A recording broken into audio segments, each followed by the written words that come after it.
Saudações alvinegras, pessoal, esse é mais um vídeo dos meninos de fora da vila. Eu sou Danilo Rattori, ajeitando a minha gola, trazendo para vocês mais um giro de notícias, o nosso já tradicional giro de notícias, a maneira mais rápida, ágil e eficiente para você ficar por dentro de tudo que acontece com as sereias, com os bastidores, com a base, enfim, com o Santos Futebol Clube, com os arredores da Vila Belmiro.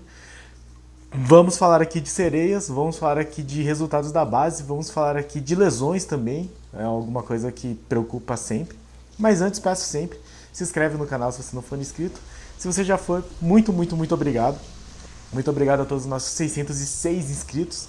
E no mais, compartilhe, comente, deixe seu like aí, converse conosco, interaja com a gente, que é a função desse canal. Começando então com vitória das sereias. Sim, as sereias venceram no último domingo.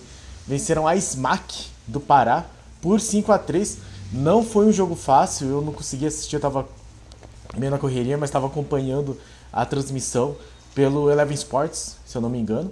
E o Santos estava empatando em 2-2, depois fez o terceiro gol, deixou empatar para 3-3, e aí no finalzinho conseguiu marcar os dois gols que deram a vitória, que acabaram dando a vitória, mas foi bem no final mesmo. Deixa eu até ver aqui.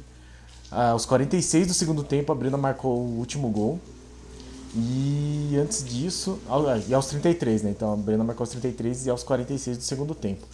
Então o Santos que foi a campo com Ana Bia, aquela goleira que gosta de coisas doces e de terror, Bruninha, Tayla, Camila Martins e Bia Menezes, depois Stabile, Brena, Eriquinha, depois Júlia e Taizinha, depois Ana Carla, Jane, Kathleen, depois Jajá e Cristiane. Esse foi o time da técnica Tatiele Silveira. Santos que marcou gols aos 5 minutos com Cristiane de pênalti, aos 8 com a Kathleen, depois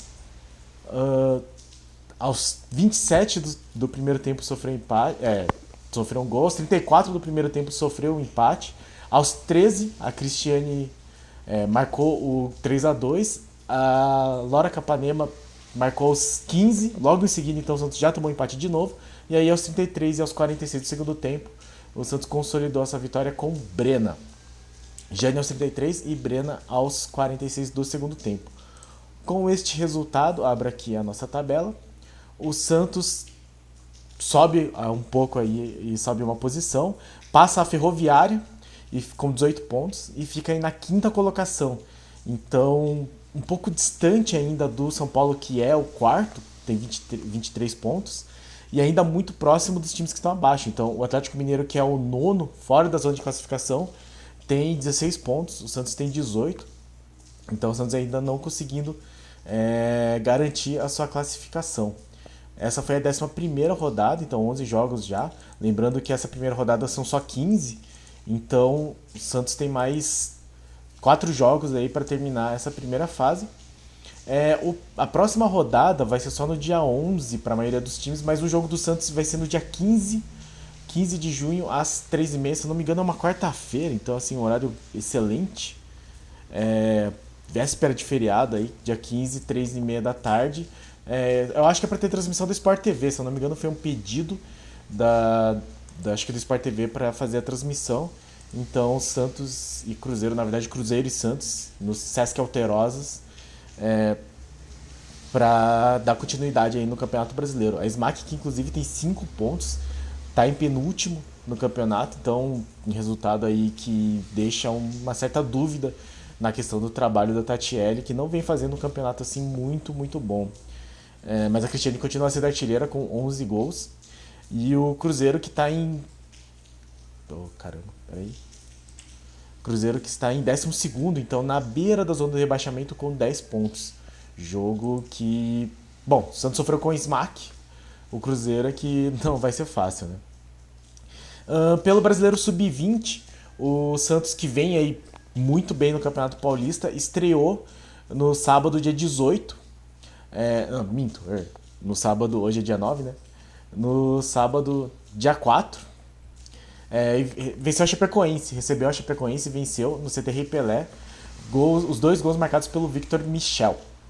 O próximo jogo vai ser no sábado de 18, por isso que eu me confundi aqui. É um jogo fora de casa contra o Vasco da Gama, lá no Rio de Janeiro. Sábado, 11 da manhã. Dia 18, então, é o sábado do feriado, então não nesse e no outro. Santos que foi a campo com Edu Araújo, Thiago Balheiro, o irmão do Vinícius, depois Cadu, Derek, Zabala e Pedrinho, depois Diogo Correia, Rafael Moreira, depois Yali, Balão, depois Ian e Ivonei, Wesley Patati, depois Caio Henrique, Renier e Victor Michel, depois Nicão. Esse foi o time do técnico Orlando Ribeiro. Os gols do Santos foram de Victor Michel aos 14 e aos 44 do primeiro tempo. Então o Santos começando com vitória o Campeonato Brasileiro Sub-20. Lembrando que foi um campeonato que o Santos foi muito mal no passado, acho que terminou em penúltimo ou antepenúltimo. Ficou na última colocação durante boa parte do campeonato. Então o time Sub-20 começando aí bem melhor. E já jogou também pelo Paulistão. Jogou na última quarta-feira, também conhecida como ontem. E venceu a Portuguesa Santista por 3-0. O Santos é o líder isolado do grupo. Esse grupo é regional, então o Santos pega o Mauá, Mauaense, Portuguesa Santista, Jabaquara, assim, são times não tão complicados. Ainda não vai pegar, sei lá, fazendo os clássicos. Mas o Santos vai muito bem já encaminhando a classificação. Foram 6 jogos e 6 vitórias. Contra a Portuguesa Santista, o Santos foi com Edu Araújo, Cadu, depois Netinho, Derek, depois Jair, Zabala e Diogo Correia, então o Zabala, o zagueiro estrangeiro, e Diogo Correia, depois Kevson, Rafael Moreira, depois David, Balão, depois Ian e Ivonei, depois Matheus Nunes, Fernandinho, Nicão, depois Caio Henrique e Victor Michel. Gols de Derek, o zagueiro Derek aos 26 do primeiro tempo, Nicão foi aos 25 segundos de segundo tempo, foi um golaço do Nicão, golaço mesmo, ele saiu costurando e com a bola dominada do meio de campo até a entrada da área, um pouco antes de entrar na área, bateu bem. E aí aos 39 do segundo tempo, Victor Michel deu números finais à partida, Santos 3-0 em cima da Portuguesa Santista. Então, o jogo aí transmitido pela Eleven Sports, o brasileiro eu acho que não está tendo transmissão, mas vamos ver como que será.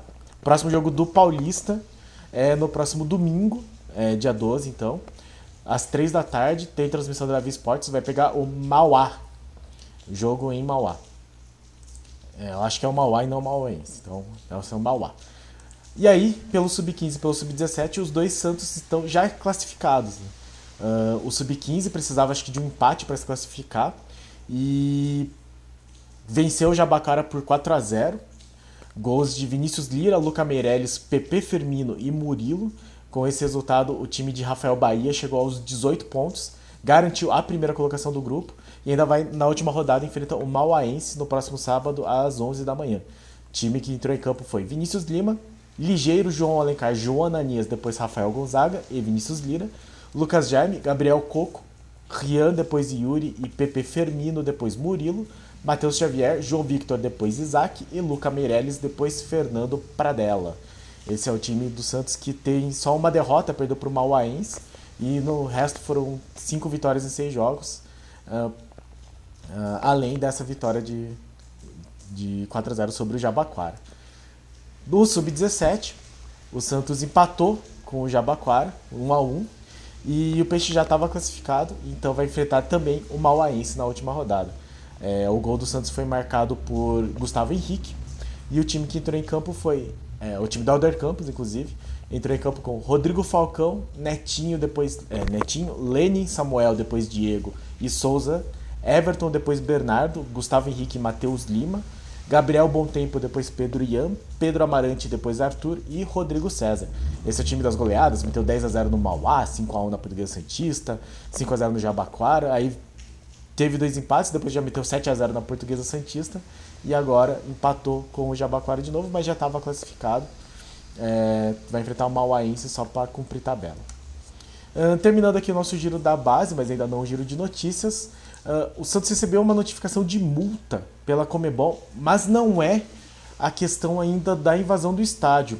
Circulou uma notícia, na verdade, assim, nos grupos de WhatsApp, assim, falou-se de que o Santos não seria multado com perda de mando, só com multa pela questão da invasão do vestiário, mas ainda não foi oficializado isso. O que saiu hoje na Gazeta Esportiva de modo oficial é uma multa do Santos por infringir a questão de divulgação de imagens da Conmebol. Então vai ter uma multa de $15 mil porque, bom, infringiu um estatuto, a decisão não diz direito qual que foi a infração, só diz que vai impor ao Santos a multa, e aí só menciona o artigo, e é o artigo 7.6 que define essa questão de gravação de conteúdo, de exibição de imagens, enfim. E, então é uma multa em relação a isso. Eu não sei se era essa notícia que acabou gerando a questão da possível não punição do Santos com perda de mando, ou se alguém realmente tem uma informação de dentro. Eu não tenho certeza com relação a isso. Ainda não saiu nada oficial, mas de qualquer forma o Santos foi aí multado por essa questão de exibição de imagens. E falando só de lesões agora, né, o Batistão, que saiu lesionado do jogo contra o Internacional ontem, já mesmo na coletiva o Bustos já falou que pela questão, inclusive do intervalo de tempo até o próximo jogo, o Batistão não deveria jogar contra o Atlético Mineiro, então possivelmente ele não vai jogar mesmo. Foi constatada uma lesão na coxa esquerda, então ele está em tratamento, vai saber quanto tempo que ele vai demorar para voltar, o que é uma pena. O Batistão vinha muito bem, mas em contrapartida parece que o Ângelo voltou ao grupo, então aparentemente está já apto para voltar a jogar. Não sei aí se já vai ser reforço, se vai estar no banco contra o Atlético Mineiro, mas, segundo a Gazeta Esportiva e a atualização do Santos, ele já foi reintegrado ao grupo, trabalhou normalmente no gramado e deve poder ter condições de voltar a jogar. Já o Johan Julio talvez siga como desfalque. O Bustos até falou na coletiva que, pelo que estava vendo, ele voltaria contra o Atlético Mineiro, mas, segundo a Gazeta Esportiva, ele segue sendo desfalque. Então, não sabemos se o Johan Julio vai ter condições para voltar aí já contra o Atlético Mineiro. Lembrando que o Marcos Leonardo segue fora, ele foi expulso no último jogo da Seleção Brasileira, mas de qualquer forma não está lá cumprindo a convocação. Então, além do Marcos Leonardo, teremos a ausência do Léo Batistão, e aí fica aí pro Bustos, e possivelmente do Johan Julio, e aí fica pro Bustos a questão de quem que ele vai colocar. Esperamos que ele não coloque o Angulo de novo, porque realmente o jogo contra o Internacional foi um troço tenebroso, mas mais problemas aí, até por uma questão de falta de elenco e de muitos jogos seguidos. Certo, pessoal? Então esse foi o nosso giro de notícias. Fazendo aqui só um comentário que tem a ver com essa questão de YouTube e de torcedores do Santos. Muito foi falado aqui aqui não no nosso canal, a gente não chegou a mencionar isso, mas muitos comentários, né, da galera falando sobre, desejando melhoras pro Felipe Noronha do canal Eu Vim de Santos. Possivelmente ele nem vai assistir esse vídeo, mas eu queria deixar aqui também o meu sentimento de melhoras. Acho que é um cara que ajuda muito na questão de divulgar mais conteúdo sobre o Santos, de falar sobre o Santos nas redes sociais. É uma inspiração para mim, então espero que ele melhore. Ele voltou a gravar, inclusive apareceu no vídeo do pós-jogo do próprio canal, né, falando sobre a questão do Internacional. Acho ótimo que ele consiga voltar, é muito complicado essa questão, né, um AVC, mas fica aqui toda a nossa torcida e o nosso sentimento de melhoras aí para o Felipe Noronha, que é uma inspiração para esse canal, não vou mentir. Então, esse foi o nosso giro de notícias. Muito obrigado a todos que assistiram o vídeo até aqui. E no mais, se inscreva no canal. Muito obrigado se você já for inscrito. Dá essa força aí pra gente se você ainda não for. E deixa um like, compartilhe e comente o que você achou do desempenho das sereias, o que você tem achado da base, esse sub-20 que tá promissor, pelo menos. E no mais, sábado já tem jogo de novo, já tem viagem para Minas, já tem jogo, então amanhã tem pré-jogo dos meninos de Fora da Vila. Santos e Galo, Galo e Santos lá em Minas Gerais. Pra cima deles. Abraço.